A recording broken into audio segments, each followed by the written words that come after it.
Hello, Chef. A real quick video for you here. This is a homemade energy drink. So what do we have here? Oh, ginseng root.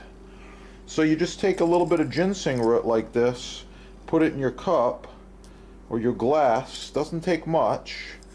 Just a few small pieces like this.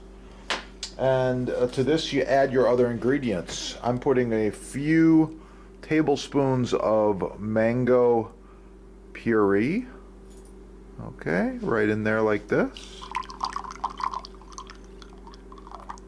Should do it.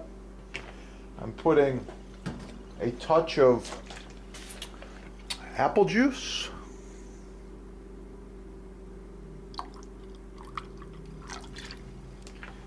And I'm putting some green tea.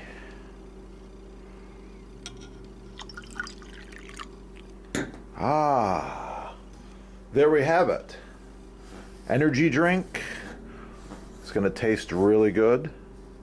It's going to be healthy, nutritious at the same time. Doesn't cost too much. I like it. Yeah. I'm going to wait maybe 1 minute, 2 minutes. Let that ginseng release some of the flavor. That's the video. Thanks for watching. Cheers to your health. Like, share, subscribe. Keep cooking and have a great day. Wow.